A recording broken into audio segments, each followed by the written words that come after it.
Ililigtas ko siya. Kahit sagupain ko pang napakaraming aswang, gagawin ko. Mailigtas ko lang ang lalaking mahal ko. Hindi ka ba naakit sa akin? Wala ba talagang epekto sa iyong kagandahan ko? Hindi pwede. Kailangan magustuhan mo ko. Kahit anong gawin mo, hindi ako pasasakop sa'yo. Maghahalo muna ang balat sa tinalupan. Hinding-hindi ako papayag na maging alagad ng demonyong katulad mo! Gaano ka magtitiwala sa mga taong hindi mo pa naman talaga lubos na kilala, lalong-lalo na sa mga taong bagong salta at may magandang muka.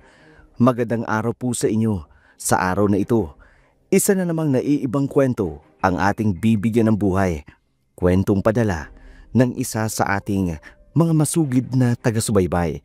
Subalit, ang mga pangalan, lugar at pangyayari ay sadya naming binago upang mapangalagaan ang mga tauhang sangkot. Astra! Bakit ngayon ka lang? Kanina ka pa namin hinihintay ng barkada. Sorry naman. May tinapos pa ako eh. At saka ang aga pa naman para magtungo sa sayawan, no? Relaxed ka lang, Javier. Mas mabuti na maaga para tayo yung mauna sa mesa. Alam mo naman, paunahan sa mesa at ayokong maungusan tayo ng ibang taga-baryo. Alam mo ikaw, kung magsalita ka, parang hindi mo ako girlfriend. Tandaan mo, Javier, ha?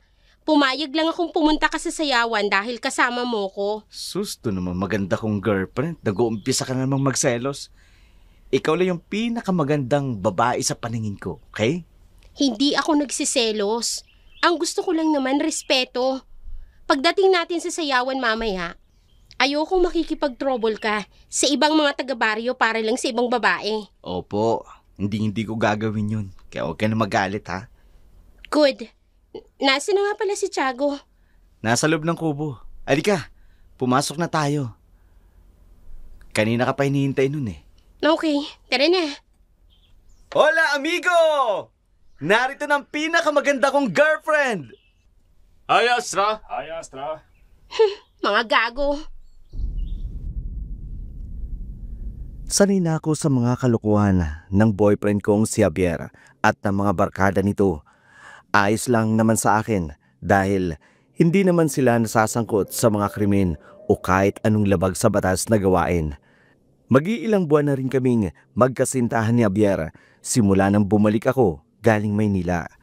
Pagkapasok namin sa kubo, sandali lamang kaming nagkwentuhan. Pagkatapos, pumunta na kami sa sinasabi nilang sayawan.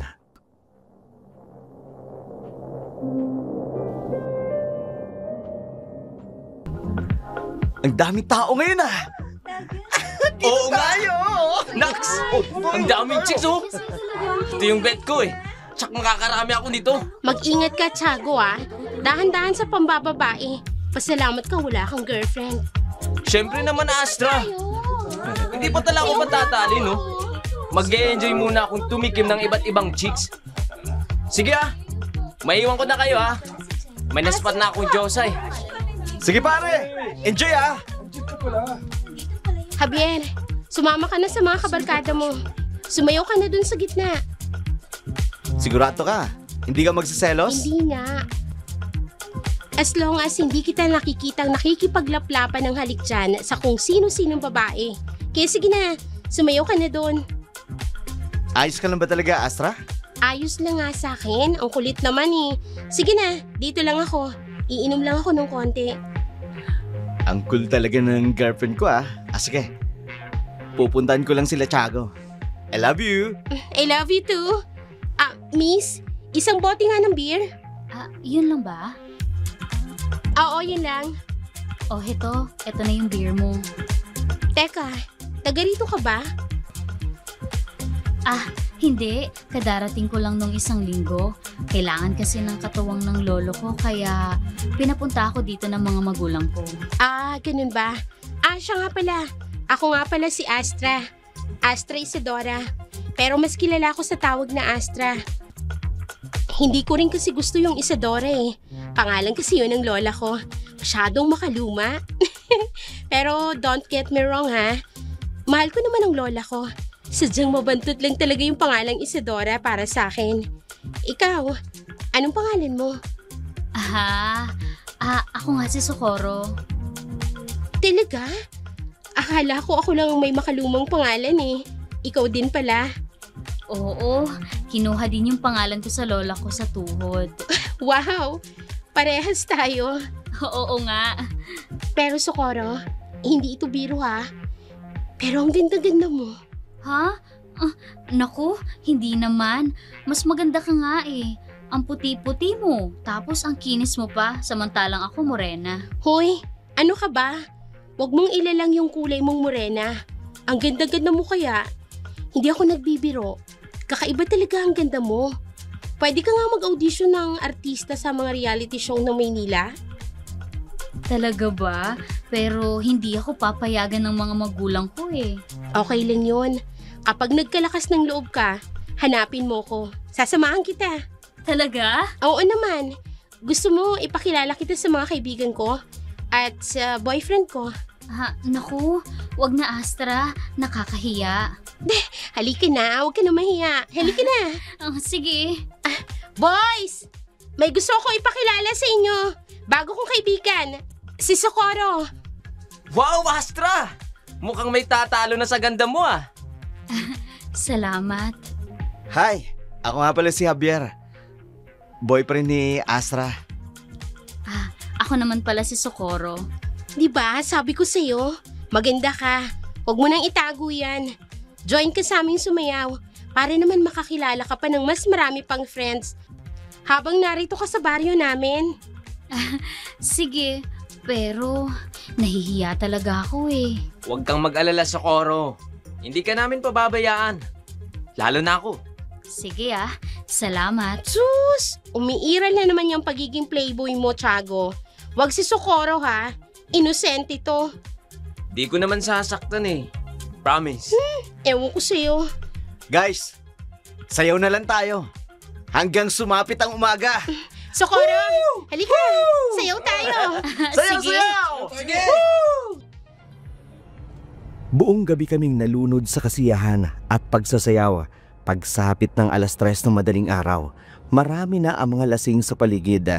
Ang ibang mga kaibigan namin ni Javier ay sumusuka na sa kalasingan. Ako naman, namumungay na rin ang aking mga mata sa kalasingan. Pero kahit na ganoon ay naaaninag ko pa rin si Tiago na naglalakad palabas ng sayawan. Parang may sinusundan ito na hindi ko alam kung sino. Kaya hinayaan ko na lamang, lalo na nang makaramdam ako ng pagkahilo at hindi ko na alam ang mga nangyari sa paligid ko.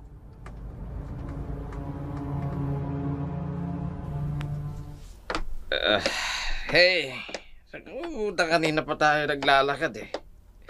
Into na muna tayo. Nahihilo na ako eh. Mano, hindi ka ba magsasalita? Hindi ka naman pipi ah. Oy, anong ginagawa mo? Ano to? Walang gibuan? Tsaka na lang? Sige, laban ako. Lika dito. Tayo na. Swerte ko na to eh. Hindi ko nahihindihan. Napakagandang babae na ang lumalapit sa akin eh. Ayaw pa ba ako? Halika na. Halika na dito. Halika na tayo.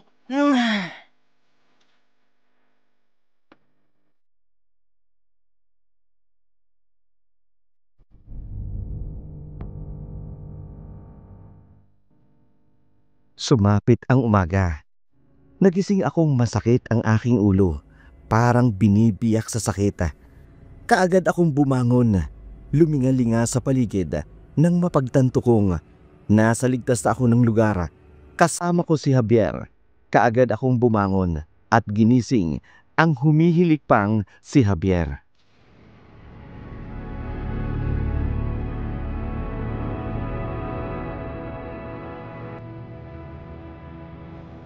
Javier, gising, huy. Javier, Gusto pang matulog eh. gumising ka na dyan. Kailangan ko nang umuwi sa bahay. Kailangan mo kong ihatid. Sige. Eto na, babangon na. Teka, paano pala tayo nakauwi? Ang pagkakatanda ko, lahat tayo lasing na lasing kagabi. Tinawagan ko si Mang Simeon. Ipasundo ako sa kanya. Ganun ba? Sakit ng ulo ko eh. Naparami kasi ang inom mo at ni Socorro kagabi. Hindi ko rin naman kasi akalain. Malakas din palang uminom si Socorro. Napalaban tuloy ako. Sino ba itong tumatawag? Ang aga-aga pa naman ah. Sagutin mo na. Baka importante. Sige na nga. Hello? Oh, tita. Ano? Si Tiago hindi pa nakakauwi? Nako, sorry po tita pero parehas po kaming nalasing kagabi. Hindi na po namin napansin ang buong akala namin nakauwi na siya. Ho? Sige ho. Bye. Sino yun? At anong tungkol kay Tiago? Si Tita Belinda. Hinahanap si Tiago sa akin. Hindi pa raw umuwi. Ano? Baka naman kung ano nang nangyari doon. Sus, huwag kang mag-alala sa gagong yun. Malamang, nakabingwit naman yun ng babae. Baka pumunta sa ibang resort na malapit lang. Hindi ba ito ang unang beses na nangyari to? Hindi, pangatlong beses na to. Kaya wag mo nang alalahanin ang mokong na yun. Uuwi din yun pag nagising siya. Kasi sobrang kalasingan niya eh. Sabi mo eh. O sige na, ihatid mo na ako. Tsak na mapapagalitan ako ni Lola Esme nito. Huwag kang mag-alala, wala namang nangyari sa atin. Sinusunod naman natin yung pamahiin ng kasal. Na dapat kasal muna bago siping. Gago, sumusunod daw. Pasimpleng manyak naman. Natural na yun, nilalaki ako eh. Halika na nga, ihatid na kita. Baka mauna talaga ang honeymoon kaysa sa wedding. Baliw, mukha mo. Gwapo. Yabang, ewan ko sa'yo. Kinikilig. Ipinagkibit balikat na lamang namin ang hindi pag-uwi ni Tiago dahil ayon naman kay Javier, hindi naman yun ang unang beses na nangyari yun.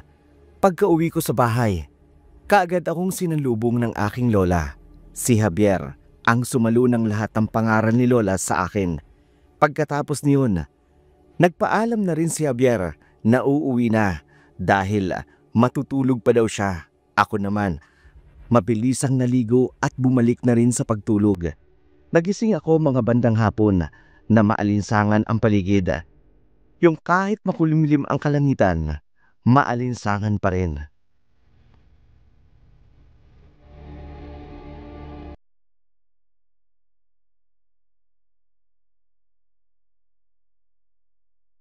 Ang init naman oh. Mukhang uulan pa. Astra, apo. Pumunta ka nga sa palengke at ibili mo ako ng kinayod na nyog at magagata ako ng kalabasa. Sabayan mo na rin ng hipon, yung maliit. Sige po Lola. Sakto. Dadaan na rin po ako ng grocery para mamili ng mga necessities ko. Ay, ikaw na bata ka. Huwag kang magpapagabi sa daan, ha? Hindi po. Tsaka huwag po kayo mag-alala. Kaya ko naman po ang sarili ko, La. Apo, mag-iingat ka. Baka mamaya makasagupa ka ng aswang. Aswang? Ano yun, Lola? Totoo ba yun? Totoo ang mga aswang, apo. Maraming aswang dito sa atin. Iba't ibang uri ng aswang. Partikular na ang lahi ng mga bangkilan. Kaya mag-iingat ka, apo. Ayokong makasagupa mo sila. Hindi sila basta-basta nagagapi. Lola, nagbibiro ho ba kayo? Hindi ako nagbibiro. Totoo ang sinasabi ko. Kaya sige na, pumunta ka na sa palengke para makabalik ka kaagad. Okay po. Pambihira naman si Lola. Matapos akong utusan, tatakutin pa ako. Ay, naku talaga oo. At huwag mong kakalimutan, Astra. Huwag kang magpapaabot ng dilim sa daan. Mahirap na. Hindi sila basta-basta nagagapi ng mga normal na pangontra lamang. Huwag po kayong mag-alala, Lola. Magdadala ho ako ng patalim. Ay, oo nga pala. Dapat madala natin kay Father Freya ang gulok upang mapabindisyonan. La, seryoso? Oo, seryoso ko. Kaya sa linggo, dadalhin natin ang gulok at iba pa nating kagamitan. Pagsasabihan ko rin si Father Freya na magpapablessing ako ulit ng bahay. Sige na nga po. Kung yan po ang gusto ninyo, La, go for it. Maniwala ka, Astra. Hindi porket hindi nagpaparamdam ang mga aswang ngayon, hindi ibig sabihin nun ay wala na sila. Nariyan lamang sila sa tabi-tabi, nagpapalakas at nagpaparami ng kanilang lahi. Aalis na po ako, La. Baka abutan pa ako ng gabi sa daan at tuluyan na nga ako makasagupa ng aswang. Ingat, Apo! Dapat bago mag-alas 6 ay makauwi ka na. Opo, La. Napailing na lamang ako bago tuluyang lumabas ng bahay. Ganun na talaga ang lola ko. Mahilig magkwento tungkol sa mga aswang, maligno at iba pa. Noong bata pa ako, kapag ganun nag-uumpisa ang kwento, napapatalukbong talaga ako ng kumot sa takot. Pero nang lumaon at tumira na ako sa Maynila, hindi na ako natatakot sa mga sabi-sabing may aswang. Nang makarating ako sa palengke, kaagad kong pinuntahan ang tindahan ng nyug at mga seafoods upang mabili ang mga pinabibili sa akin ni Lola. At habang hinihintay kong maiabot ang aking mga pinamili, namataan ko ang isang babae sa isang tindahan.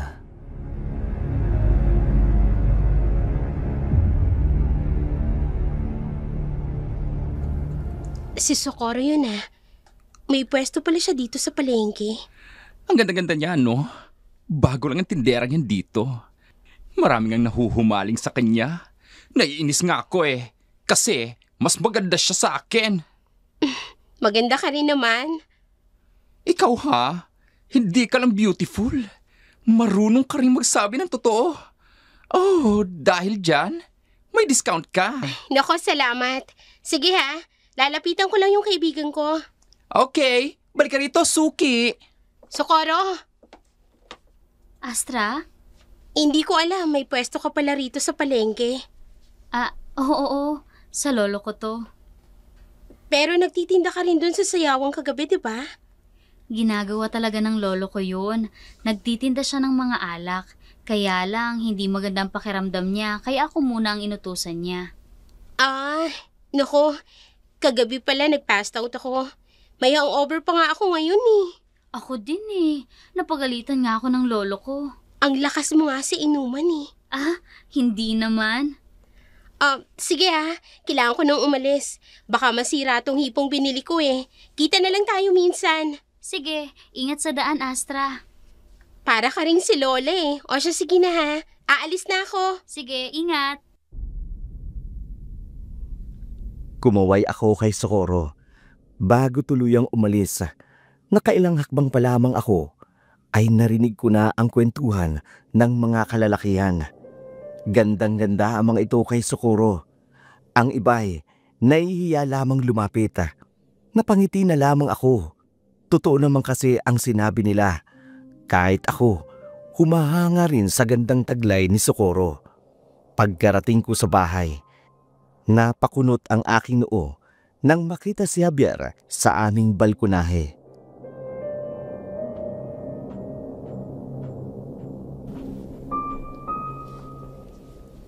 Javier, bakit nandito ka? Pumunta si Tita Belinda sa bahay. Hinahanap niya si Tiago. Di ba nakausap mo na siya kanina? Sinabi mong hindi natin alam kung nasan si Tiago. Oo nga, pati sila Makoy natanong na rin. Hindi rin nila alam. Kaya labis ang pag-aalala ni Tita Belinda. Ano nga kaya nangyari kay Tiago? Hindi ko rin alam, Astra. Pero di ba sabi mo, hindi naman ito ang unang beses na nangyari to. Oo nga. Pero umuwi naman siya kaagad at tumatawag siya. Pero ngayon, kahit text, wala man lang. Sana naman, walang masamang nangyari sa kanya. Sana nga. Iniisip ko nga baka Naresbakan yung mga nakaaway namin nung nakaraan. Yan na nga bang sinasabi ko sa inyo? Ang titigas ng ulo nyo. Sinabi ko naman na delikado ang umalis ng gabi.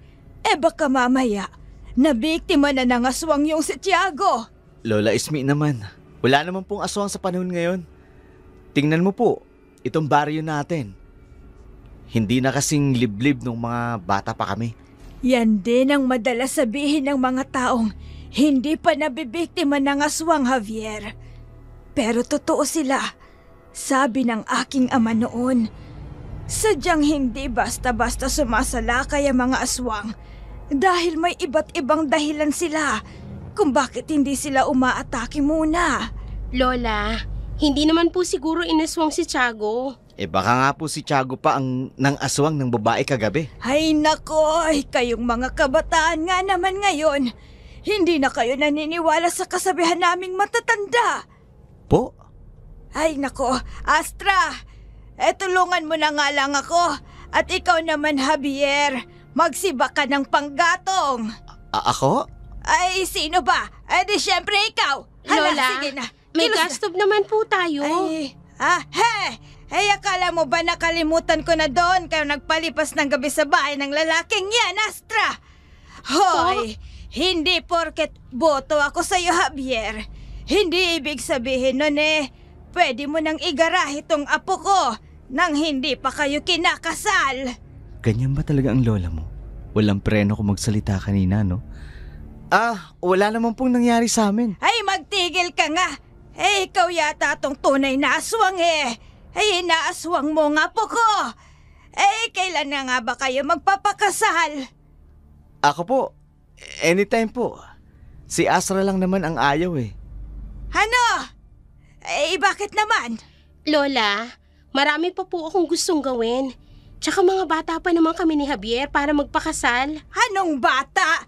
24 ka na, hoy! Baby pa po ako, La. Ay, nako! Ay, magsikilos na nga kayo para makapagluto na At ikaw naman, Javier, dito ka na maghapunan. Oo. Sige po, Lola Esme.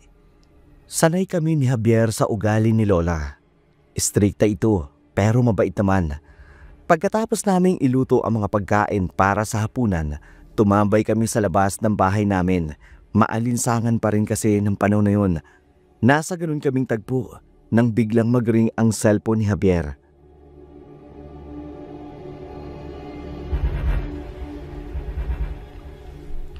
Hello? Tol! Gago ka! Nasaan ka ba? Nag-aalala kami sa iyo tapos ikaw... hindi ka malang nagpaparamdam? Akala tuloy namin patay ka ng hayop ka. Sige. Papunta na kami dyan. Bakit sa lahat ba naman ng lugar diyan nga pa talaga pumunta? Sige. Antayin mo kami dyan. Okay. Bye. Si Tiago ba yon? Oo, walang yang gago na yun. Nasa gubat lang pala. Anong ginagawa niya sa gubat? Aba, mali ko. Balak yatang maging ermitanyo. Ano, pupuntahan ba natin? Oo, nagpapasundo. Masakit daw yung paa niya. Ugok talaga. Hindi alam ang kasabihang safety first. O di ano pang hinihintay mo? Tayo na. Si Lola Ismi, baka hindi kanya payagan. Tulog na yun si Lola. Mag-alas 7 na. Nagigising yan, alas 4 na ng madaling araw. So, okay na. Loko ka ha. Ipapahamok pa ako sa lola mo. Badshot na nga ako kanina. Huwag ka nga mag-alala. Pakakasalan mo naman ako, di ba? Oo naman. Hintayin ba naman kitang mag-graduate ng college kung magpa-pastime lang talaga ako? Pastime ng mukha mo, tadyakan kita dyan Tara na, para makabalik na tayo kaagad. Dala tayo ng flashlight. Huwag na. Maliwanag naman ang buwan, Oo nga no, tamang-tama. Kabilugan pa naman ang buwan ngayon. At dahil full moon ngayon, maglaro tayo ng tagu-taguan. Oy, baka mamaya may mumu Gago ka talaga. Nagtawanan na lamang kami ni Javier habang naglalakad patungo sa gubata. Medyo may kalayuan din ito sa baryo namin. Masukal din ang daan, pero hindi namin iyon alintana hanggang makarating kami sa masukal na bahagi ng gubata na sinasabi ni Tiago na kinaroroonan niya.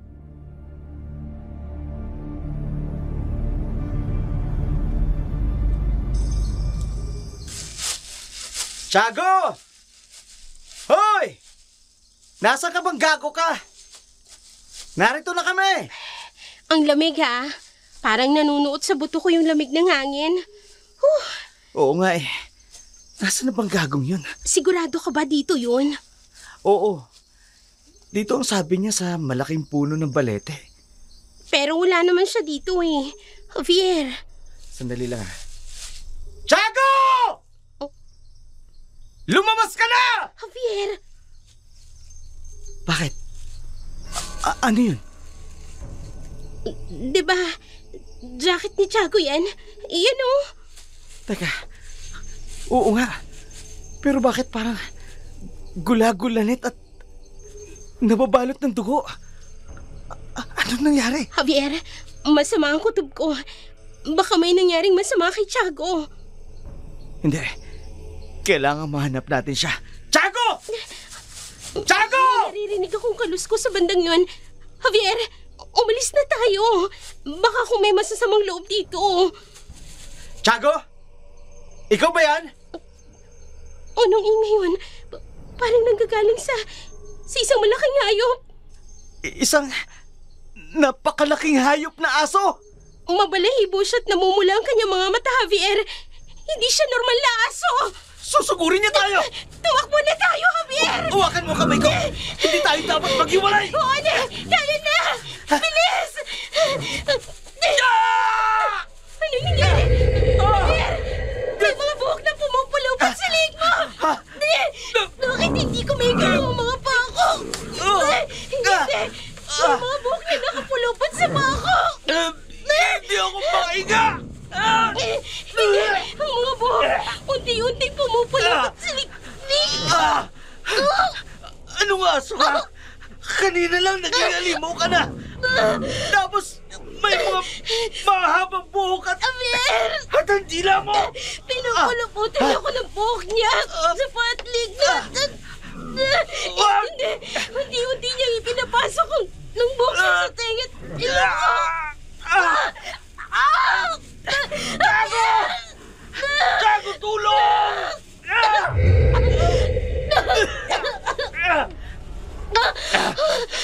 Asa? Ay, Diyos ko! Salamat! Binitawan niya ako, Javier! Binitawan ka rin niya! Pagkakataon na nating makatakas sa limaw! Halika na! Javier! Tiago! Ano? Si Tiago yung halimaw! Umalis na kayo. Hanggat kaya ko pang pigilan ang sarili ko. Gago ka! Umalis na kayo! Paano ka naging halimaw? Parang hayop ka! Na. Huwag ka na magtanong kang ulubong ka! Hindi ko alam! Punyemas, umalis na kayo! Umaatake na naman ang halimaw sa loob ka! Javier! Parang awa niyo na! Tumakbo na kayo! Nahihirapan na si Tiago pigilan ng sarili niya! Umalis na tayo, Javier! Pero... Umalis na tayo! Halika na! Gago ka! Marami kang ipapaliwanag sa akin! Tama lang yan na! Umalis na kayo! Takbo, Asa! Takbo! Namakulong kayo! Ba't kayo titigil sa magtakbo? Hanggang kaya ko magpigilan! Bilisan niyo na ako magtakbo! Ay, Diyos ko! Ano bang nangyayari kay Tiago? Diyos ko! Ano bang nangyayari kay Tiago? Hindi ko alam. Itanong natin kay Lola Esme. Baka may sagot siya sa atin. Sa ngayon, kailangan muna nating makatakas. Bakit? Bilis pa! Alam ba ni Lola Esme kung ano nangyayari kay Hindi ko Tiago? alam. Subukan nating itanong. Sige! Bilis!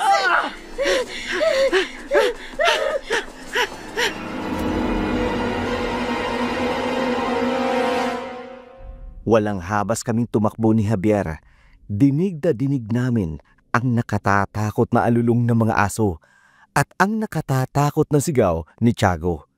At sa awa ng Diyos, nakarating kaming ligtas sa aming bahay Labis ang pagtataka ni Lola nang mapagbuksan kami ng pinto.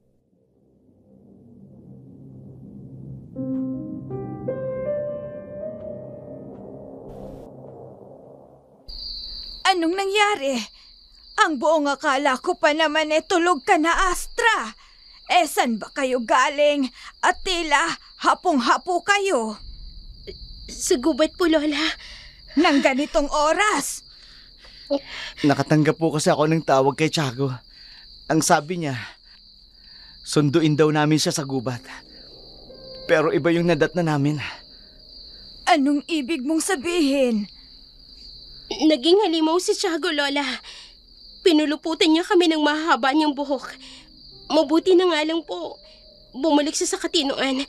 Sa dati niyang anyo, kaya nakatakas kami ni Javier. Muntik niya na kaming mapatay, Lola. Hindi ko alam kung anong nangyari sa kaibigan ko.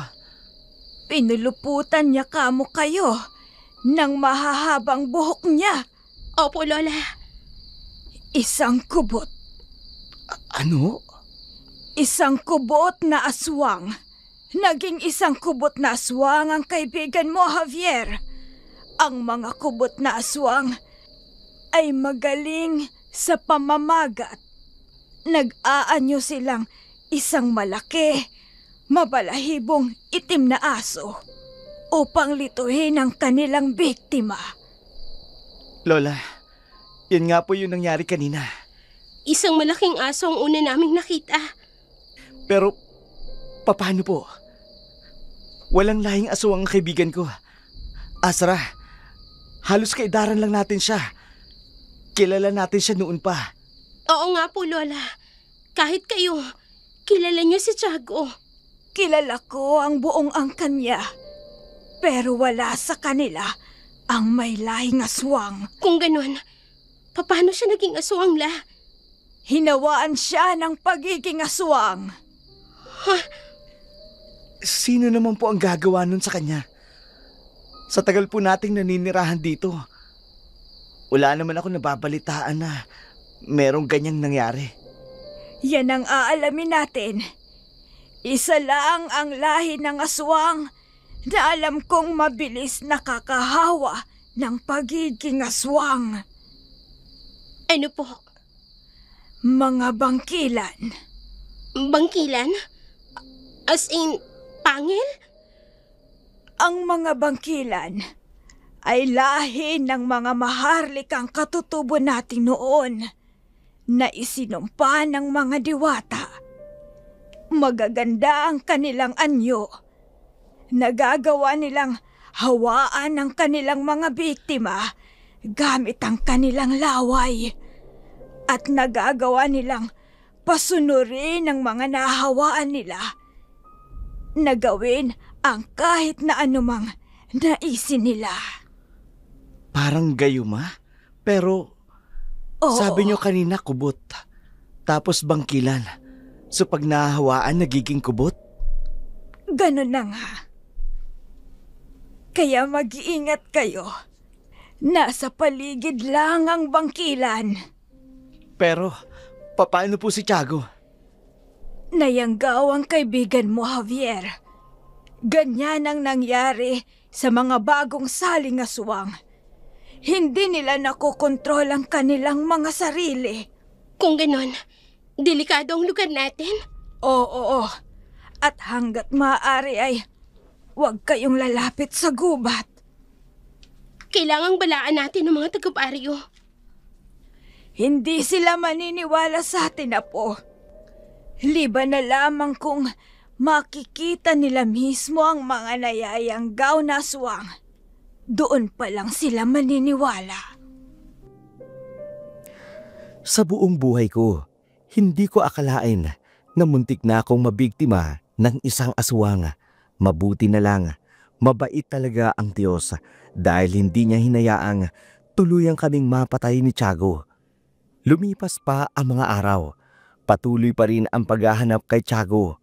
Ang kanyang mga magulang ay patuloy na nag-aalala para sa kanya. Gusto man naming sabihin sa kanila kung nasaan ang kanilang anak, subalit ayaw din naming ilagay sila sa kapahamakan Samantala, isang araw, dumalaw si Brian sa bahay ng boyfriend kong si Javier.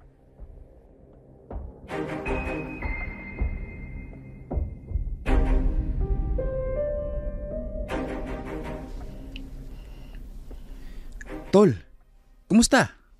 Hindi ako okay. Napadalaw ka. Anong atin?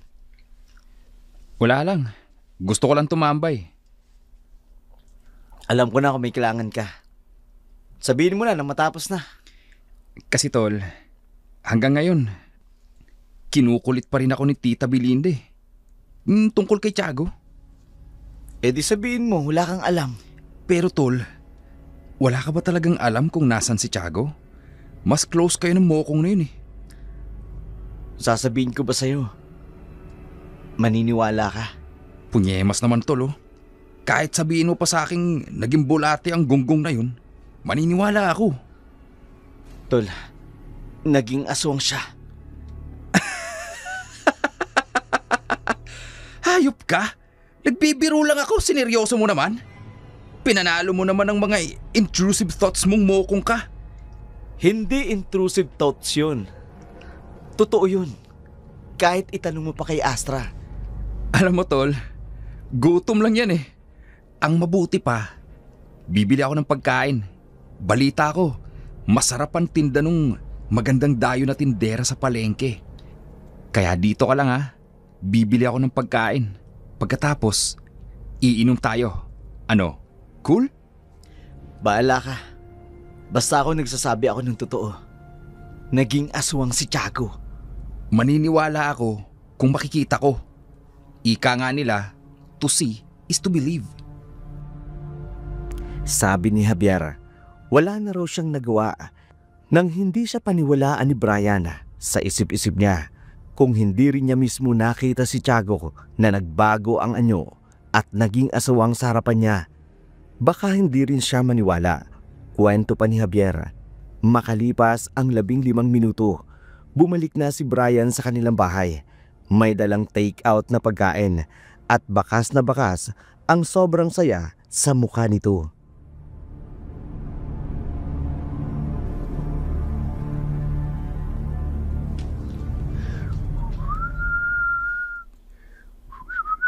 Uy, tigilan mo nga yung kangingisi mo. Ungas ka, nakakadiri ka.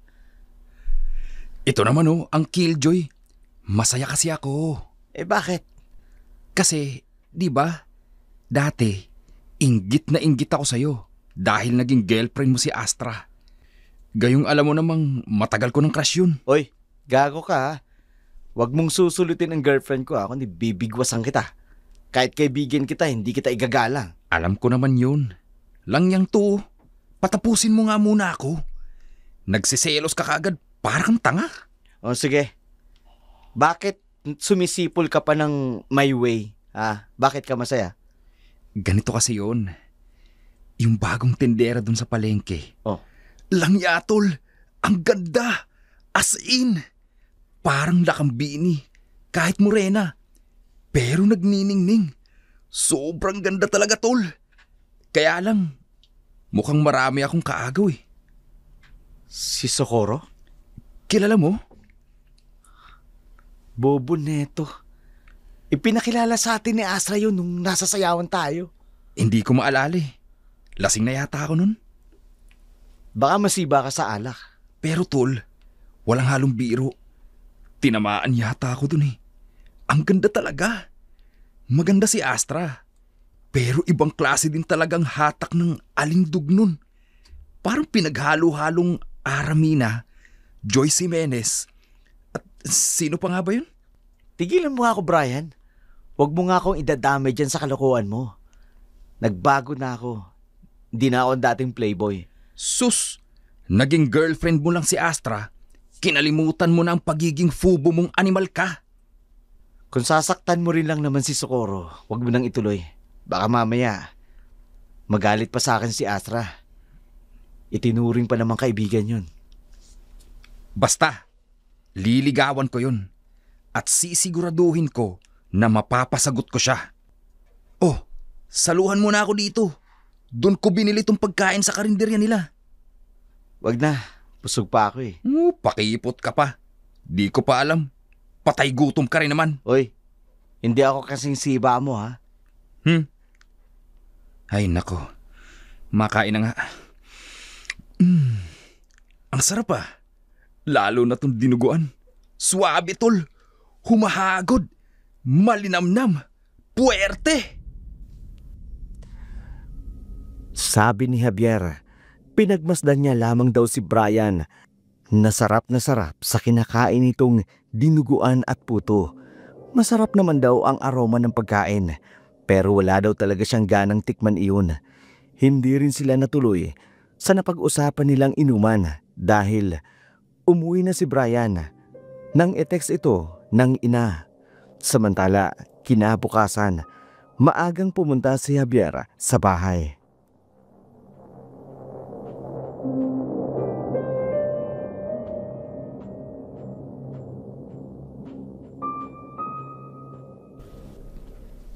Ang aga mo naman yatang pumunta dito sa bahay. Kasi may gusto akong sabihin sa'yo eh. Tungkol saan? Si Brian nawawala. Ha? Di ba sabi mo, dun sa text mo kagabi, umuwi si Brian sa kanila? Yun ang sabi niya. Pero hindi naman daw nakauwi. Sabi ng mama niya. Javier, masama ang kutob ko. Hindi kaya. Diyos ko, wag naman sana. Pero paano kung oo? Hindi ko maintindihan. Sino ang nambibiktima sa kanila? Yun ang kailangan nating malaman, Javier. Ano kaya kung pumunta ulit tayo ng gubat para makumpirma natin kung totoo ang hinala natin? Delikado yun. Kung totoo ang hinala natin, imposible na tayong makalabas pa sa gubat. Lalo na't dalawa na sila. Kung humingi tayo ng tulong kay Kapitan?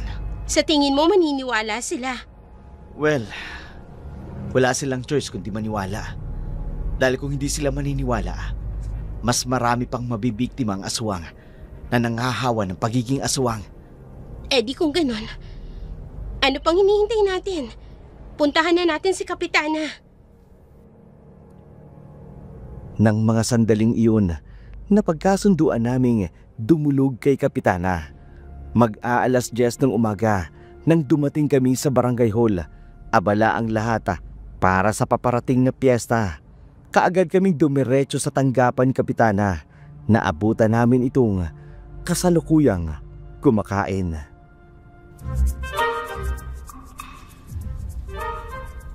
Ay, ako nga ang inyong Kapitana, andang karandang at your service. Ano may paglilingkod ko sa inyo? Kasi po Kap, yung mga kaibigan po namin nawawala. Nawawala as in missing? Opo, missing po sila. Oy, sandali lang. Tatanggalin ko lang itong tinga ko sa baga nga. Ayan na. Para makapag-usap tayo ng maayos ba? Ang dugit naman. Oy, sige. Continue. Sinong nawawala? Si Brian po. Brian Romulos at si Tiago Fernando po. Ay, teka. Na-report na nga pala sa akin yung si Tiago Fernando na nawawala. Ay, wag niyo sabihin, may bago na namang missing dito sa barangay ko. Si Brian Romulus nga po. I can't believe this. Hindi pwedeng masira ang reputasyon ng aking panunungkulan sa barangay Kibuaya kung magpapatuloy ito. Kailan pa ito nangyari? Nagsimula po ang lahat nung nakaraang Biyernes. Pumunta kami sa sayawan at gaya nga po ng inaasahan, nauwi po ito sa inuman, nagkatuwaan, nalasing at kinabukasan po, hindi na namin mahanap si Tiago. Parang naglaho po. Hoy, continue. I want to hear more. 2 araw po ang lumipas. Saka lang po siya tumawag kay Javier. Ang sabi niya, nasa gubat daw po siya. Hindi siya nagpaliwanag pero... Javier, ikaw na nga magkwento. Ikaw naman yung sige nakausap. Po. Ibinigay daw po yung eksaktong lokasyon sa may malaking punong balete. Wala naman kaming inaksayang oras. Bandang 8:00 po ng gabi. Nagdagpo po kami sa lugar. Okay, what happened next? Just continue. Continue talking. Pero pagdating namin doon, kakaiba kaagad ang pakiramdam namin. Wala si Tiago sa lugar na sinabi niya. Ang tanging bakas niya ay isang duguan at gula-gulanit na damit sa paanan po ng puno ng balete. Doon na po kami nagsimulang kabahan ni Javier. Oh, it's getting intensify. Continue. Ilang saglit lang, may bigla pong lumitaw mula sa dilim. Isang dambuhalang itim na aso. Hindi po ito ordinaryo. Habang papalapit, nagbago po ang anyo. Naging isang halimaw. Ang buhok niya po, mahaba at parang may sariling buhay. Pumulupot po sa liig namin. Mahigpit po at mabaho. Ay, ano? Anak ng tinapa. What a horror! Oo po. Halos nawalan kami ng pag-asa hanggang sa bigla na lang po siyang tumigil. At sa isang iglap, nagbago po ulit ang anyo niya. Naging si Tiago na po. Totoo po ang lahat. Tingin po namin, ganun din ang nangyari kay Brian. Sandali lang ha, sandali. Alam ninyo, kayong dalawa, mukha naman kayong mga disente, ano? Ikaw naman, Astra. Bala ko pa naman magpalagay ng tarpaulin kay nakatupi ilang. Pag nakagraduate ka na magna cum laude ka, ibababa yun. Pero what is the meaning of this? Kay pinagluloko nyo ko. Kapitana, totoo po ang sinasabi namin. Naging aswang po talaga si Tiago. Ang sabi po ni Lola Isme, nahawaan siya ng pagiging isang aswang. Kay, nakadrugs ba kayo? Kay, gusto nyo ba ipadrug test ko kayo? Kapitana, hindi po kami nakadrugs. Maniwala po kayo sa amin. Concern lang po kami. Dahil baka mamaya, sumugod dito si Tiago. Dahil nayanggaw siya. Ay, kung ako man ang susuguri ni Tiago, ay hindi na ako lugi. Kagwapo ng batang yun. I love his muscles. He is so handsome like Tarzan. Ang dibdib niya kay malapad man. Ay! Kapitana? Kapitana, hindi po kami nagbibiro. Totoong naging aswang si Tiago. Kaya kung maaari po, gumawa kayo ng paraan upang malaman kung sinong aswang na naririto sa barangay Kibuaya. Okay, don't you worry. Bilang kapitana ninyo, I will look into that. Pero sa ngayon, umalis na muna kayo. Naabala ninyo ang pagkain ko. You know, kids, I really appreciate it. If I could eat in peace, just go, okay? Hindi pa po kayo tapos kumain sa lagay na yan? Javier, kay 2 buong litsong manok ito. May 1 litsong manok pa akong kailangang ubusin. Ay, siya nga pala. Natikman nyo na ba yung luto ni Socorro? Abay, napakasarap. Bumili kayo sa karinderya ni Mang Godo at hindi kayo magsisisi. Tara na, Javier. Umalis na tayo. Kap, nakikiusap po kami. Aksyonan niyo po ito kaagad. Ay, wag kang mag-alala, Javier. As your captain, I will take care of this. Okidoki? Just Okidoki go. po. Javier, alika na. Umalis na tayo. Konti na lang. Puputok na ang ugat sa ulo ko dahil sa Ingles ni Kapitana Andang. Halika na. Umalis kami ni Javier sa barangay hall. Nabagsak ang mga balikata. Mukhang tama nga si Lola Ismi. Hindi kaagad naniniwala sa amin ang mga tao, lalo na si Kapitana.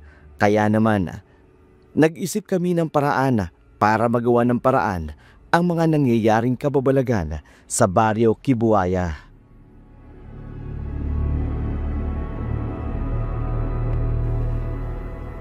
Nung gabing yun, nakita ko si Tiago. May sinusundan siya. Hindi ko lang mapagsino dahil nahihilo ako sa kalasingan. May sinabi din siya sa akin. Hindi ko lang naulanigan kung ano yun. Ibig sabihin, naroon ang aswang na yun nung gabing yun. Posible.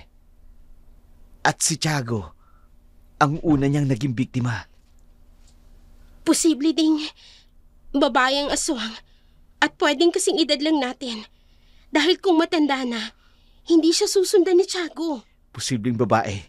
Dahil kung lalaki ang aswang, baklang aswang yun. Malamang yun. Tama ka. Ngayon, Kailangan nating malaman kung sino talaga siya. Ang sabi ni Lola Isme, ang mga bangkilang aswang ay magaganda, mapangakit, at nangahawa gamit ang laway, Javier. Nung araw bago umuwi si Brian, nabanggit mo sa akin na bumili siya ng pagkain sa palengke. Kaninong karinderiya siya bumili? Kay Socorro?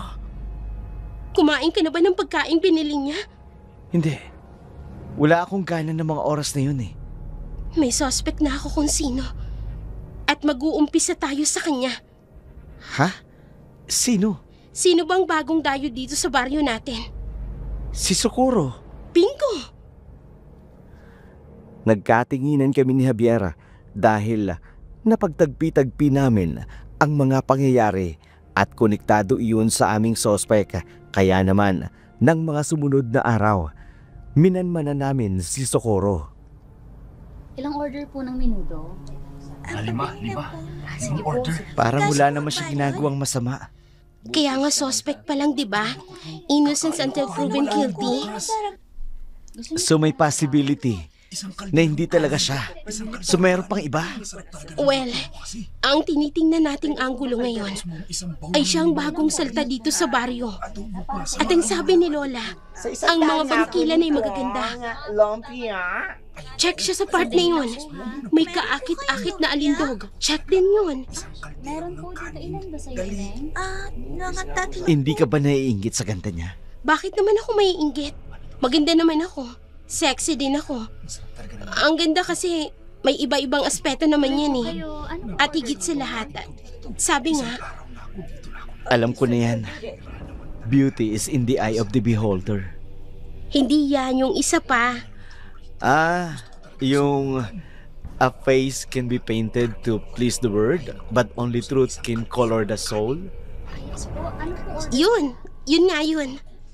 Nax, ang dami talagang alam ng boyfriend ko ha. So, ano nang gagawin natin ngayon? Huwag mong sabihin. Maghapon tayo magbabantay dito. Baka naman mamaya matusan na tayo dito sa tindi ng init ng sikat ng araw. May plano ako. Pumunta ka sa tindahan nila. Kunwari bibili ka ng paninda niyang ulam.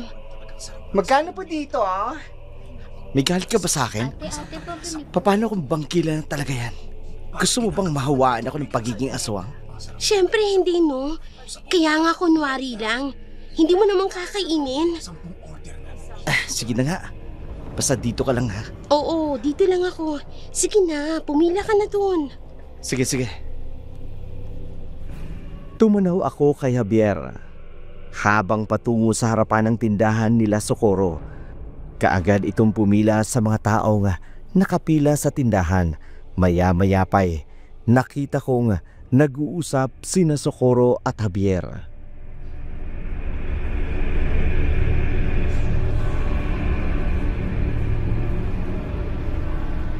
Javier, anong ulam ba ang gusto mong bilhin?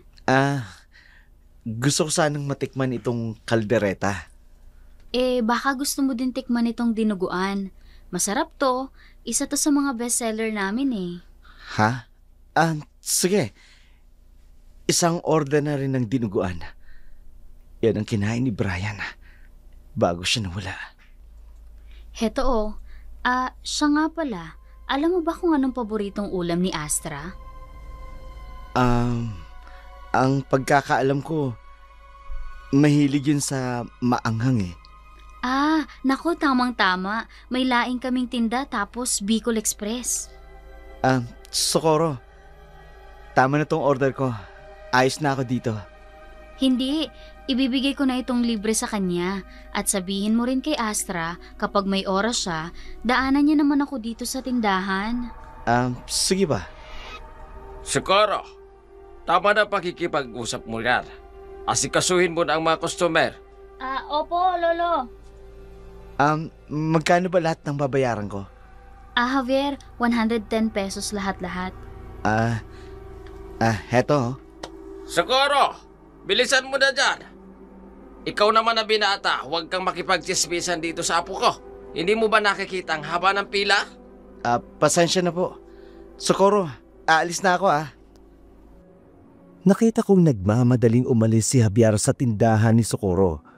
Pagka-uwi namin sa bahay, kaagad ko siyang tinanong kung ano ang nangyayari at kung bakit nagmamadali siyang umalis sa naturang tindahan.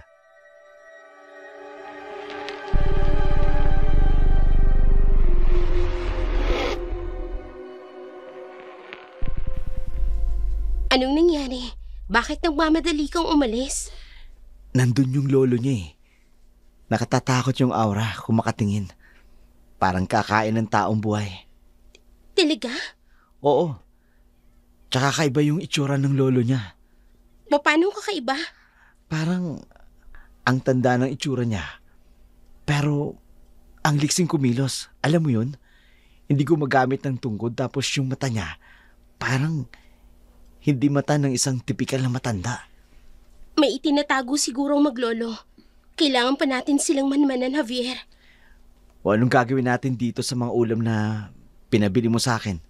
Siya nga pala, 2 ulam yan. Yang Bicol Express daw, tsaka yung laing, pinabibigay sa'yo ni Socorro. Mabait sana siya. Pero kung totoong aswang nga siya, malamang nagpapanggap lang siya na mabait. Hindi kita masasagot yan. Di ba nga, sabi mo manmanan natin. Oo nga. Sige na, itapon na lang natin to. Sayang sana. Mukhang masarap pa naman. Di wow, kainin mo. Kapag naging aswang ka, di good luck sa'yo. Wag na, uy. Tatapon na lang natin. Sinabi ko nga, di ba? Sige na, tatapon ko na. Bitawan mo na.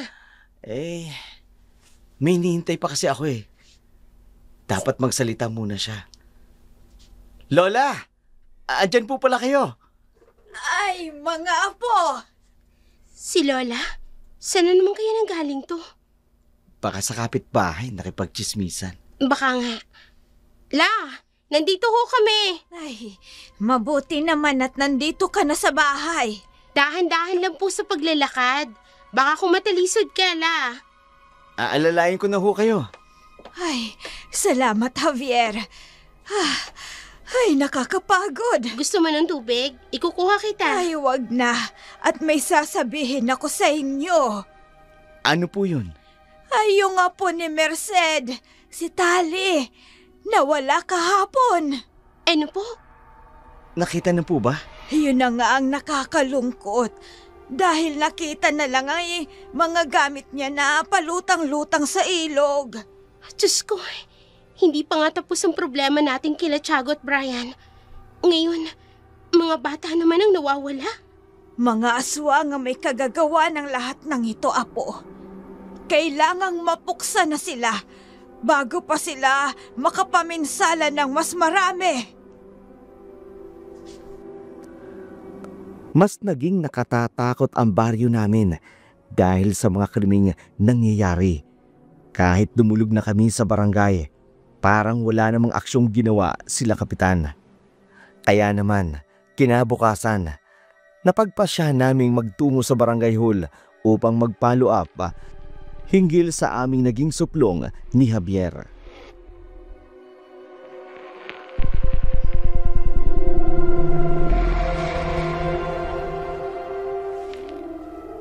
Hoy! Ay kunin ninyo yung ekstrang electric fan doon sa bahay ko. Dalhin na rin dito ang apo ko sa barangay hall. Magandang umaga po sa inyo, Kapitana Andang. Ay, good morning din sa'yo, Astra. Ay, bakit nandito? Anong kailangan mo? Gusto ko lang po sanang i-follow up tungkol po dun sa reklamo namin sa inyo nung nakaraang araw. Ay, yun ba? Abay, pinapuntahan ko na sa mga tanod yung gubat. Pero wala naman silang nakita doon. Pinapuntahan ho nila yung lugar na tinutukoy namin. Doon po sa may malaking puno ng balete. Ay, oo. Ay, doon nga sila pumunta pero wala naman silang nakita. Imposible po. Nandun si Tiago. Baka nandoon din po si Brian. Ay, naku, ang mabuti pa, Astra. Saluhan mo na lang akong kumain. Heto, nagpabili ako ng champurado at saka dinuguan. Luto ni Socorro yan. Abay, ang sarap talaga magluto ng dalagang yun, ano? Kay, ang ganda-ganda na, talented pa.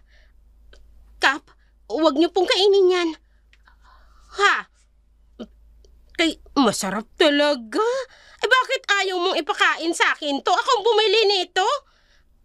Never mind na lang ho. Kinain yun eh. Sige po, aalis na po ako.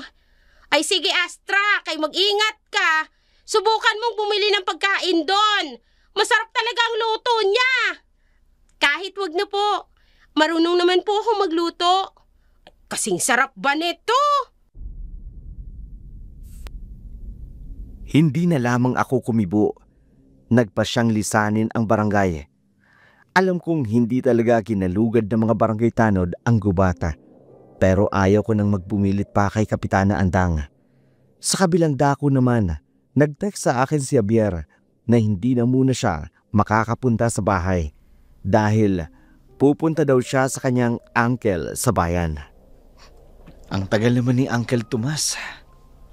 Kanina pa ako dito nag-aantay sa kanto. Sabi niya, on the way na siya. Pilipino nga naman. Sinasabi on the way na pero ang totoo, nasa bahay pa talaga. Javier? Ikaw ba yan? Socorro? Anong ginagawa mo dito? Mag-grocery sana. Hindi ko akalaing makikita kita dito. Kasama mo si Astra? Hindi eh. Pero nagpaalam ako sa kanya. Ang swerte naman ni Astra sa'yo. Bakit naman? Kasi responsable ka. Pinapaalam mo sa kanya ang mga ginagawa mo at bawat kilos mo. Ganun talaga kami. Kahit siya din naman, ganun din. Tawag naman doon respeto sa isa't isa, di ba? Para walang away. Sana makatagpo din ako ng lalaking katulad mo, no? Tsak yun. Talaga? Oo naman. Paano mo naman nasabi? Paano nga ba? Binigkas ng dila ko kaya nasabi ko. Ay, hindi, ganito. Kasi maganda ka, mabait. Madiskarte. Kaya walang lalaking hindi magkakagusto sa'yo. Kahit na ikaw? Ha? Ikaw! Diba sabi mo, base sa mga katangian ko, maraming magkakagusto sa akin? Oo, pero...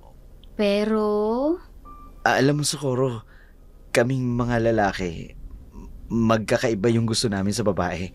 Kumbaga, parang luto, magkakaiba ang timpla. Bakit mo nagustuhan si Astra?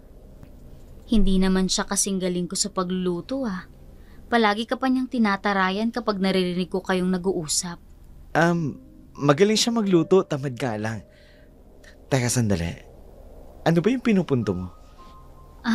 Ngayon lang ako humanga sa isang lalaki, Javier.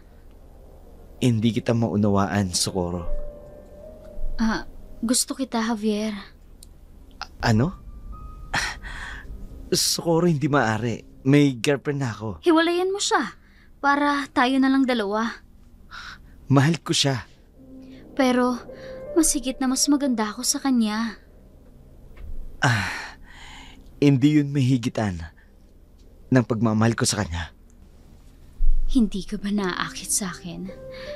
Wala ba talagang epekto sa'yo ang kagandahan ko? Hindi pwede. Kailangan magustuhan mo ko. Wala. Kahit anong gawin mo, hindi mangyayaring gusto mo. Hindi maaari. Hindi!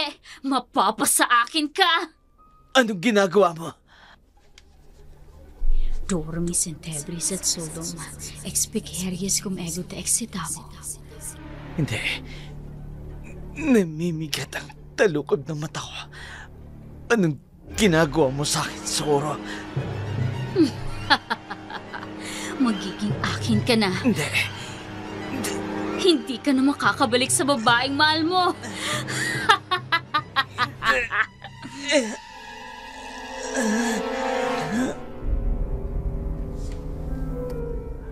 Lumipas ang buong maghapon. Labis na ang pag-aalala ko dahil hindi pa rin nagpaparamdam sa akin si Javier. Mga bagay na hindi niya ginagawa. Kaya naman, naglakas loob na akong tawagan ang kanyang uncle upang itanong kung naroon ba talaga sa kanila si Javier. Pero ang sabi nito, hindi raw sila nagkita dahil pupuntahan niya daw ito sa lugar na pinag-usapan nila. Ngunit wala daw doon si Javier. Abot-abot ang kaba na naramdaman ko ng mga oras na yun.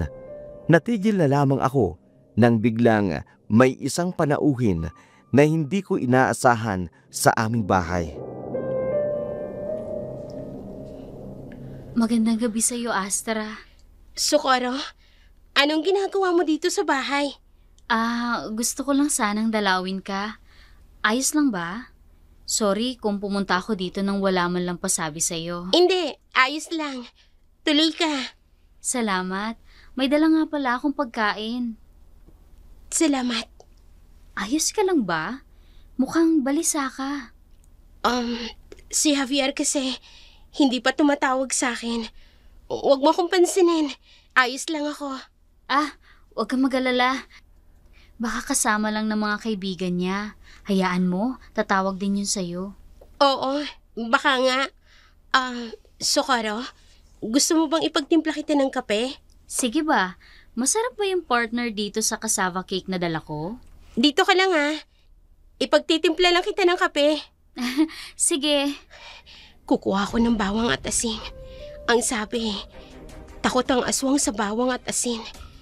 Malalaman ko rin kung may kakaibang reaksyon nga siya kapag aksidente ko siyang sinabuyan ng bawang at asin.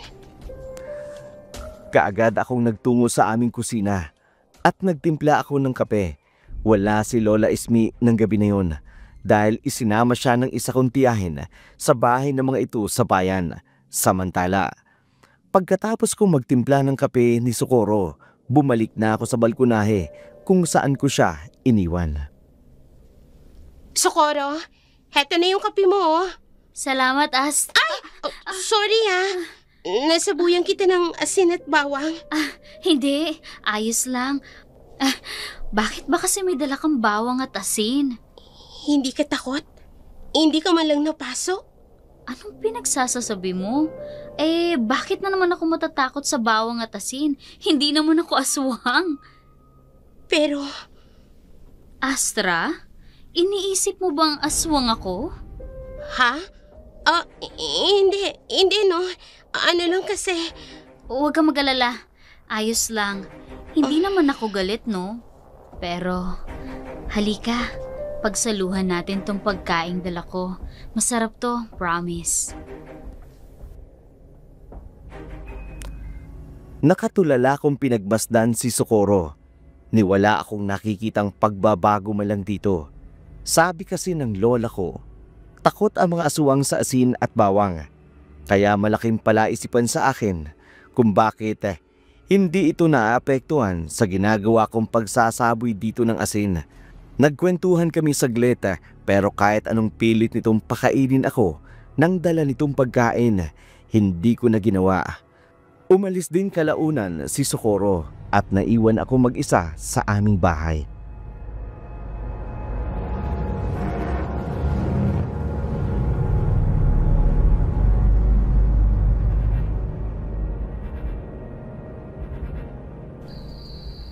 Nasaan ka na ba, Javier?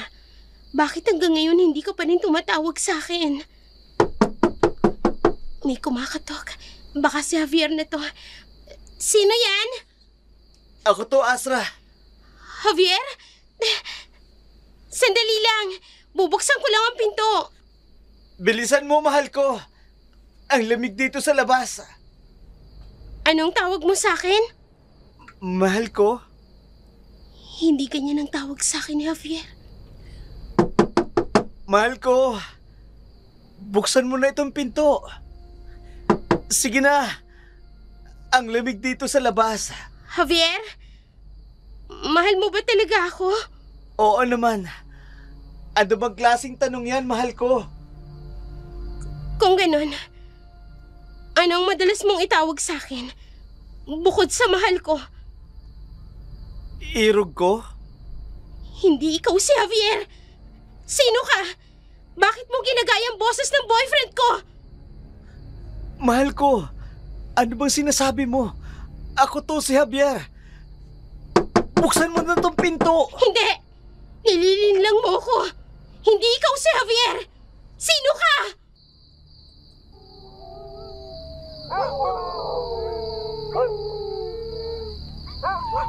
Ay, biglang umalulong ang mga aso sa kapitbahay. Buksan mo itong babae ka! Buksan mo ang pinto! Kinakalampag niya ang pintuan namin. Hindi, kailangan ko makahingi ng tulong. Tatawag ako sa emergency hotline ng barangay. Buksan mo na ito! Kung ayaw mo masaktan, papasukin mo na ako, Astra! Sabihin mo, pinapasok mo na ako! Bakit walang sumasagot sa emergency hotline? Ano bang kailangan? Kailangan rumisponde sila. Ano pa yan? Bakit wala pa rin? Kung kailan naman kailangan eh. Astra! Buksan mo na ang pinto! Sige na! Papasukin mo na ako, mahal ko! Parang may kumakalmot ng mahabang kuko sa dingding ng bahay namin.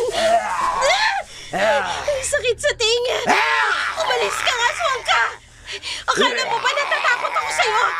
Hindi! Dahil alam ko, hindi ako pababayaan ng Diyos! Umanaming sumasalangit ka! Sambahin ang ngalan mo! Mapasamin ang kaharian mo! Sundin ang loob mo! Ito sa lupa para nagsalangit! Bigyan mo kami ngayon ng aming kakanin sa araw-araw! At patawarin mo kami sa aming mga sala! Umahimik ka! Para napagpapatawad namin sa mga nagkakasala sa amin! At huwag mo kaming ipahintulot sa tukso! At inadya mo kami sa lahat ng masama! Amen! Hindi pa tayo tapos! Babalikan kita! Hindi pa ako tapos sa'yo! Diyos ko! Salamat sa Diyos! Wala na siya. Umalis na ang aswang. Kailangan kong malaman kung nasan si Javier at kung paano niya nagaya ng aswang na yun. Ang boses ni Javier!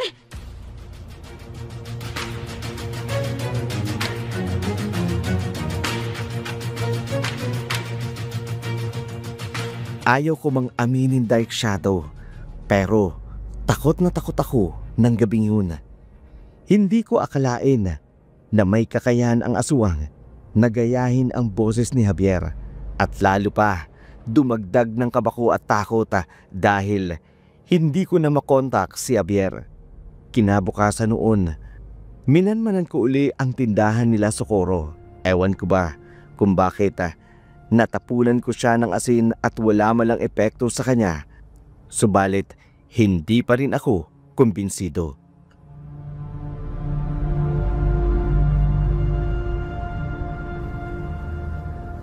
Oro, wala naman ko man ito.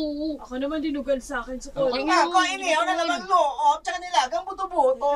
Sandali lang po ha. Tatapusin ko lang po itong isang order nyo.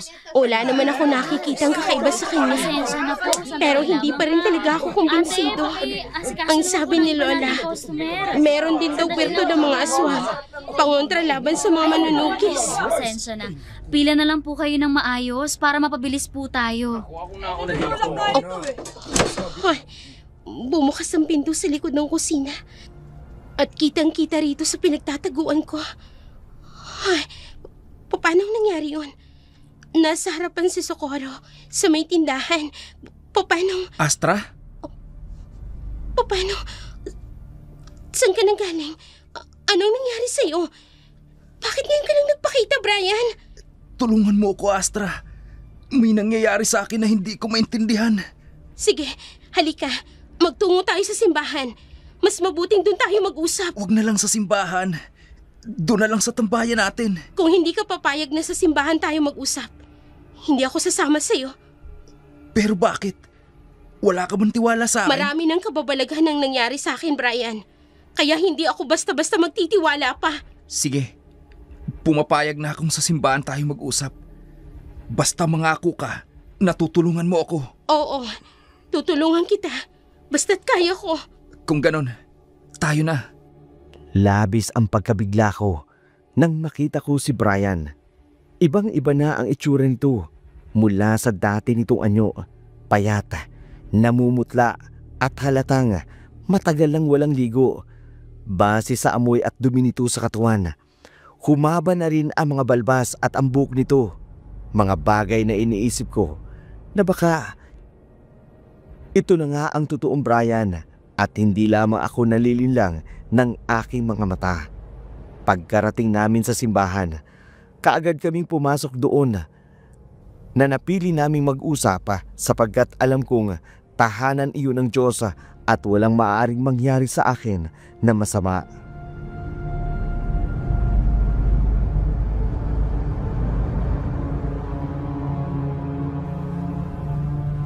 Narito na tayo. Ngayon sabihin mo, anong nangyari sa'yo? Bakit bigla ka na lang nawala ng ilang linggo? Saan ka nang galing? Ganito nangyari. Pauwi na ako galing sa bahay nila Javier. Nang biglang may isang magandang boses akong narinig. Kumakanta siya. Sinundan ko ang boses na yon hanggang sa makarating ako dun sa batis. Tapos, bigla na lang hindi ko na maalala lahat. Ano? Brian, imposible naman yata yun. Si Socorro, nakita mo ba? Si Socorro? Hindi ko alam. Basta't nagising na lang ako. Nasa gubat na ako. Sa may malaking puno ng balete. Doon namin nakita ni Javier si Tiago. Naging aswang siya. Ginagamitan niya kami ng mahaba niyang buhok na ubod ng baho. Hindi. Kung ganon, hindi ako nag-iisa. Anong ibig mong sabihin? May nangyayari sa aking kakaiba. Hindi ko magawang kontrolin ang sarili ko. Astra, inuutusan nila akong manguha ng bata. Inilalagay ko sila sa sako at dinadala ko sa katayan. Diyos ko, ikaw ang nangunguha ng bata dito sa baryo? Oo, pero hindi ko sinasadya yun. Pinasusunod nila ako at pinakakain ng laman loob. Isa ka na ring aswang, Brian? Hindi. Ayokong maging aswang ng tuluyan, Astra. Nakikiusap ako sa'yo. Tulungan mo ako. Gagawa natin ang paraan yan. Sa ngayon, alalahanin mo, sinong nang uutos sa'yo upang kumuha ka ng mga bata?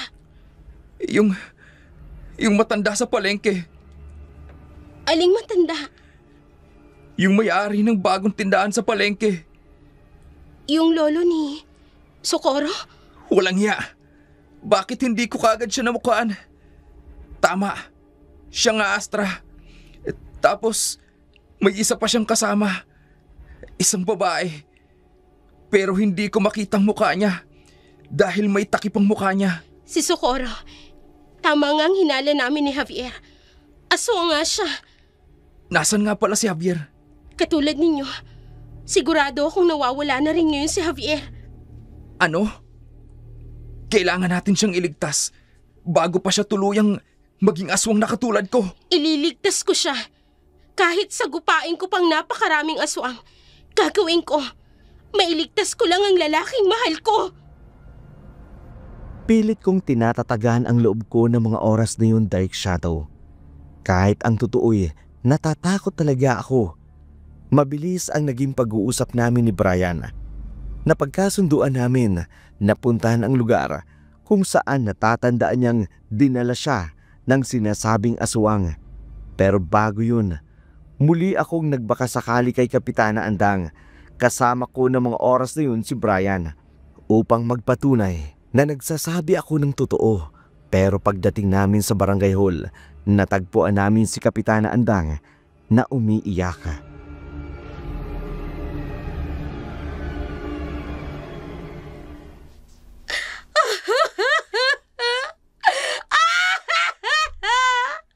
Hanapin ninyo ang apo ko! Kapitana, ano pong nangyayari? Bakit po kayo umiiyak? Ang apo ko, Astra, kay nawawala! Dinukot mo ba ang apo ni Kapitana Andang? Ano? Hindi no. Kung ganon, sinong tumukot sa apo niya? Hindi ko alam. Baka yung matandang aswang. Ang aking apo, my beautiful princess! Kapitana Andang, alam ko po na wrong timing po pero maaari po kami makatulong sa paghahanap sa apo ninyo. Ay paano? Paanong paraan? Narito po si Brian, yung nawawala po naming kaibigan. Siya pong magpapatunay sa inyo na totoo pong may aswang dito sa baryo natin. Brian! I thought his deeds. Ano ho? She thought you're dead. Akala niya, patay na ako? Pambihira naman oh. Bakit kasi English pa? Palpak naman ang pronunciation. Hayaan mo na. Kasiyahan niya yun eh. Are you seeing anything? Wala po, Kapitana. Tama po ang sinabi ni Astra. Matutulungan po namin kayo na hanapin ang apo nyo. At paanong paraan naman yun? Totoo po na may aswang at dinukot po nila ako. Kaya ako nawala. At marahil ay yun din po ang ginawa nila sa anak po ninyo. Ay, sa apo nyo po pala. Ayoko mang maniwala sa mga aswang-aswang na yan. Pero sige, maniniwala na lang ako, oy. Ay, saan ka ba nila dinala? At tatawag ako ng mga tanod ko. Kapag hindi pa kinaya, hihingi pa tayo ng tulong sa mga pulis. Makinig po kayo. At sasabihin ko po sa inyo kung saan po iyon. Ay, katagal, sabihin na!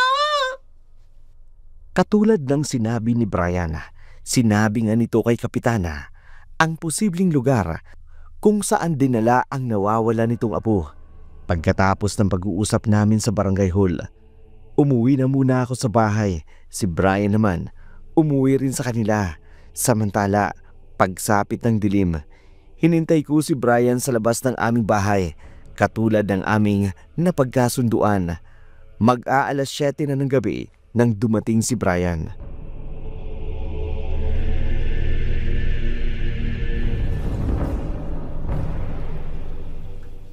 Mabuti naman at nandito ka na. Pasensya na, natagalan ako. Alam mo na, maraming tanong ang pamilya ko. Medyo kinakabahan ako ah. Bakit naman? Hindi ka ba aatakihin ng pagiging aswang mo? Paano kung bigla mo na lang akong sugurin? Hindi no. Medyo nakakaya ko naman ang kontrolin ng sarili ko ngayon. Pero nung mga nakaraan, hindi talaga. Kung magmamadali na tayo, siguradong nandun na sila Kapitana sa tagpuan. Bilisan na natin, Brian. Tara na. Mas mabuti na rin ang timing ngayon dahil hindi kabilugan ng buwan. Eh di mas mabuti. May laban tayo sa mga aswang na dumukot sa inyo. Oo, kaya tayo na. Para matapos na ang labang ito. Oo, Brian. Tayo na.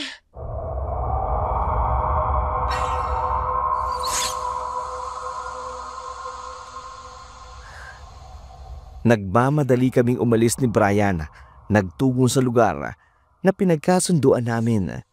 Pagdating namin doon, naruroon na sila Kapitana. Ang mga tanod dito, nagmamadali kaming sinuong ang daan patungo sa gubat hanggang huminto kami sa isang tagong lugar na masukal at natatabunan na ng mayayabong na dahon.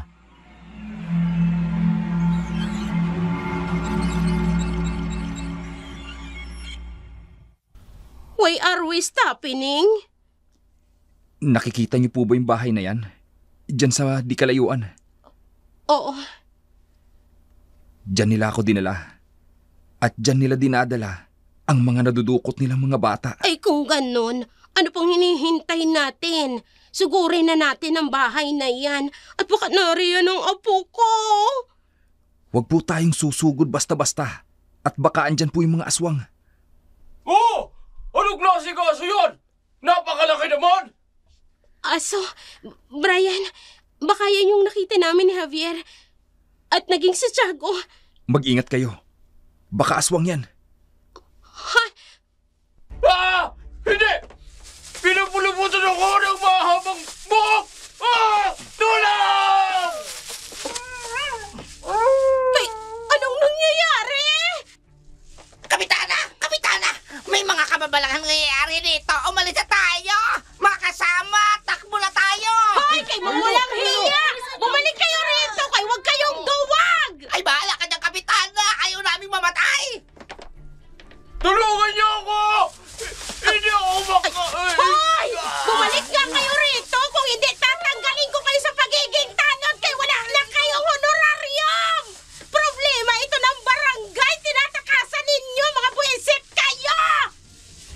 Kapitana, wala na po tayong magagawa.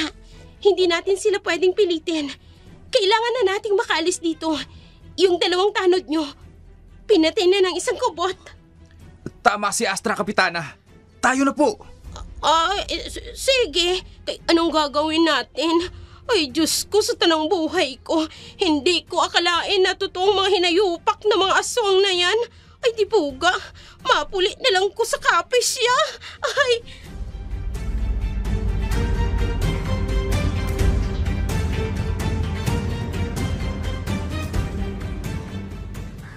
Nagmamadali kaming 3 na lumapit sa bahay na sinasabi ni Brian na pinagdalan sa kanya ng mga aswang. Mabuti na rin lang abala ang kubot na aswang sa tumatakas na mga tanod. Malayo pa lamang naamoy na namin ang masangsang na amoy na nagmumula sa loob ng bahay. Muntik na kaming maduwal dahil sa napakabahong amoy. Nang tuluyan na kaming makalapit, bumukas ang pinto ng bahay. Kaya kaagad kami nagtago upang wag makita ng kung sino man ang lumabas ng bahay na yun.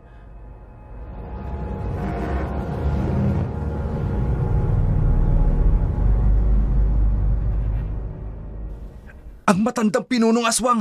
Tika, yung lolo yan ni Sukuro, hindi ba? Opo, Kapitana. Lahi sila ng mga aswang. Si Sukuro ang ginagamit niya upang makapambiktima. Gamit ang kanyang angking ganda. Ay, walang hiya. Mga aswang pala sila. Kay nakalusot sila sa akon. Lilinlangin ko sila. Tumalilis kayong 2 ni Kapitana. Papasok sa loob. Hanapin yung mga bihag nila at si Javier. Sige, Brian. Kapitana, ay, nakahanda na ako. Lampusan ko gininang animal na ya. Ano daw? Huwag mo nilang pansinin. Sige na, lapitan mo na yung matanda bago pa tayo makita. Sige. Hintayin niyo ang signal ko. Kaagad na lumapit si Brian sa matandang aswang na nakita namin. Ang signal na sinasabi ni Brian, kaagad kaming tumalilis papasok ng bahay. Halos mapugto ang hininga namin dahil sa napakabahong amoy. Kung mabaho ang amoy noon nung nasa labas pa lamang kami, mas mabaho ang loob dahil syato. Parang amoy ng naaagnas na bulok na bangkay.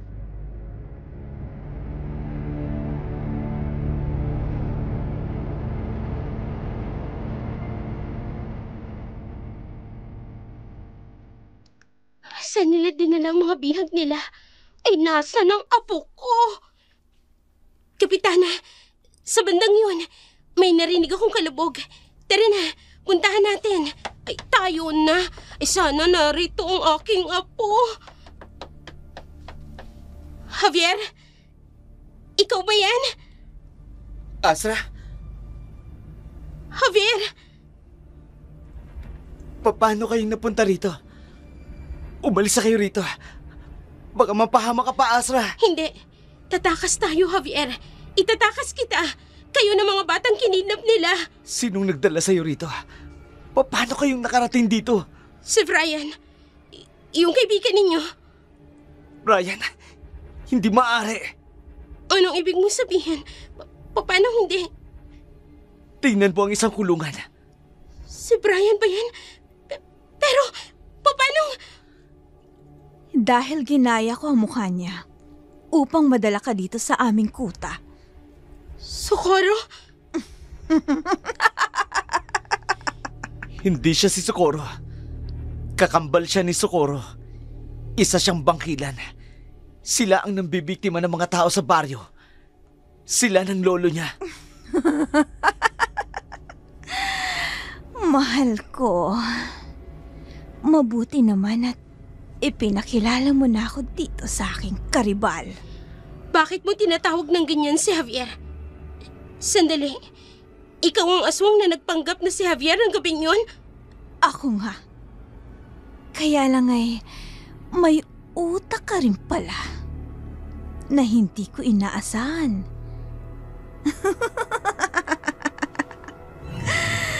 Hindi ko inaasahang malalaman mong hindi ako ang totoong Javier. Kay patayin na natin ang mga aswang na to, Astra. para makaalis na tayo dito. Oh, Manahimik kang matanda ka! bitiwan mo si Kapitana! Astra, matapang ka, pero wala ka nang magagawa dahil magiging alagad na lang kita. At itong si Javier, ang aking magiging hari. Kahit anong gawin mo, hindi ako pasasakop sa'yo. Bata ka pa nga, pero nagiging matanda ka na. Hindi mo ba napapansin na bata pa ang kakambal mo, pero ikaw, maghahalo muna ang balat sa tinalupan. Hinding-hindi ako papayag na maging alagad ng demonyo katulad mo. Hindi ko naman hinihingi ang opinyon mo, Javier. Dahil kahit anong gawin mo, ay susunod ka sa akin. Hindi mo maaagaw sa akin si Javier! Akin lang si Javier! Itong sa'yo! Tinaksak mo ko ng isang punyal! Walang hiya ka! Astra! Tumilapon siya nang hampasin siya ni Amparo. Hayop ka, Amparo! Hindi niyo ako kaya, Javier. Wala kayong magagawa laban sa amin! Hindi ako papayag. Nasaktan mo ng ganun-ganun na lang si Astra. Itong bagay sa'yo! Sinuntok mo ang sugat ko! Gusto mo talaga ng masaktan? Ha? Di ako makahinga.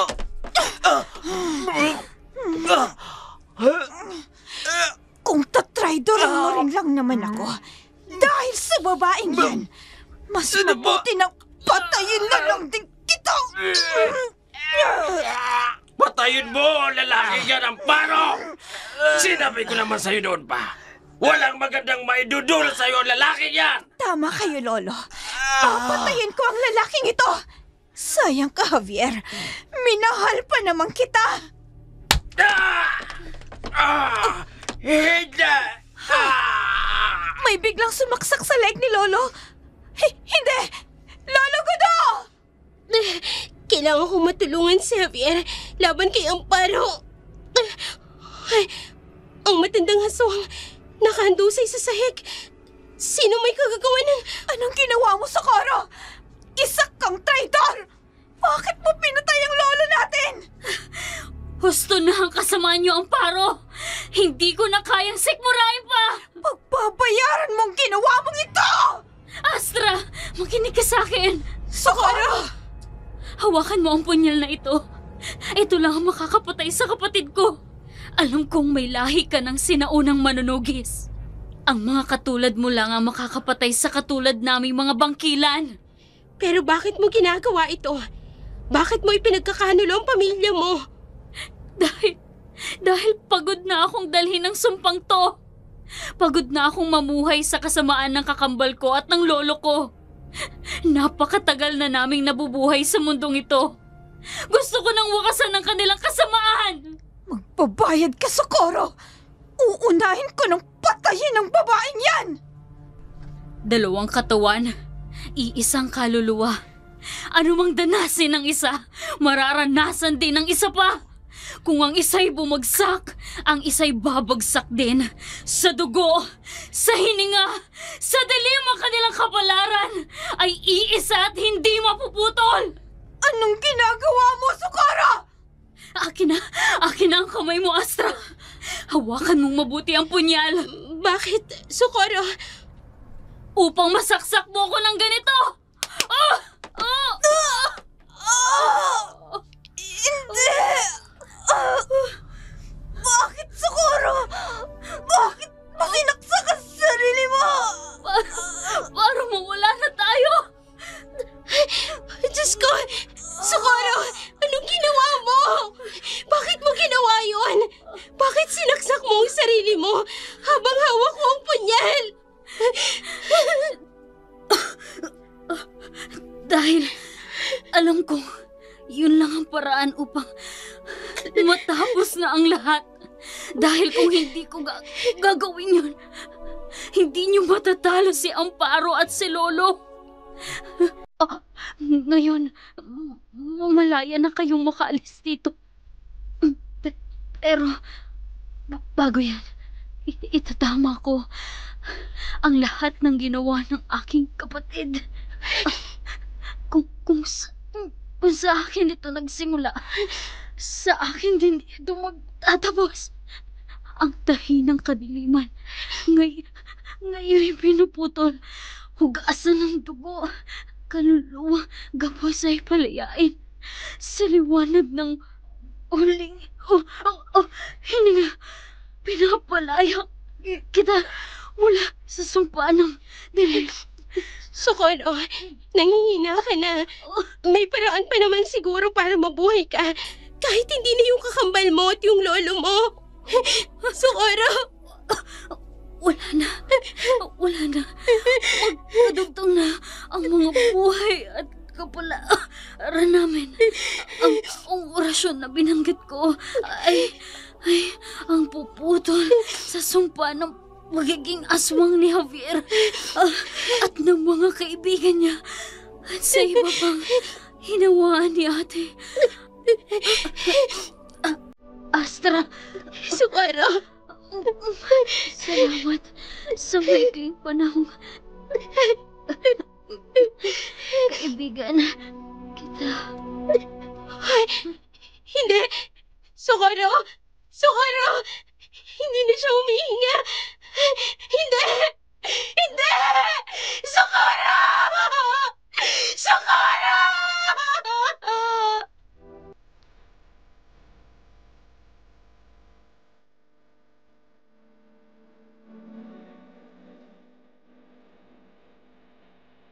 Umiyak na lamang ako dahil shadow habang yakap-yakap ko ang duguan at wala ng buhay na katawan ni Socorro. Labis ang pagsisisi ko na napagbintangan ko siyang isang masamang tao. Oo, tao. Dahil kahit sa huling hininga niya, ginawa niya ang lahat upang mailigtas ang mga mahal ko sa buhay. At mas pinili niyang ipagkanulo ang sariling pamilya upang matuldukan ang kasamaan ng mga iyon.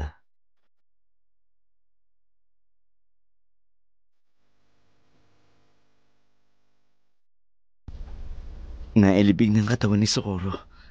Benindisyonan na siya ni Father. Cremated na rin ang katawan ni Amparo at ni Manggudo. Dahil nararapat lamang na makremate ang katawan ng masasamang nilalang na yun. At si Socorro, nararapat na gawaran ng isang marangal na libing. Isa siyang bayani para sa akin, Javier. Tama ka. Isinakripisyo niya ang kanyang buhay para sa atin. Kaya pala nung nagmamanman ako, isang beses, akala ko na malikmata lang ako. Anong ibig mong sabihin? Nakita ko na si Amparo noon. Nagtaka ako dahil nasa tindahan si Socorro. Tapos may lumabas sa likod ng kusina. Nakamukhang kamukha niya. Si Amparo din ang dumuot sa akin. Nagpanggap siyang si Socorro. Pinilit niya akong gawing aswang. Pero hindi katulad ni Tiago. Nakakulong lang kami ni Brian sa mabahong bahay na yun. Paano mo nalaman na may kakambal si Socorro? Dahil pumunta siya sa bahay na yun. Sinugod niya si Amparo. Ayon sa kanya, nalaman niya mula sa iyo na nawawala ako. Sinubukan mo siyang bitagin laban sa pagsasaboy sa kanya ng asin. Oo, ginawa ko yun. Dahil nagdududa na talaga ako sa kanya. Pero masaya ako, Javier. Dahil hindi pala si Socorro ang may gawa ng lahat ng kasamaan dito sa baryo. Kung hindi ang kakambal niya at ang kanyang lolo. Ipagdasalan lang natin ang kanyang kaluluwa na sana tanggapin siya ng Panginoon sa kanyang tahanan. Natitiyak ko, tatanggapin siya ng Diyos, Javier. Dahil puno ng kabutihan ang kanyang puso.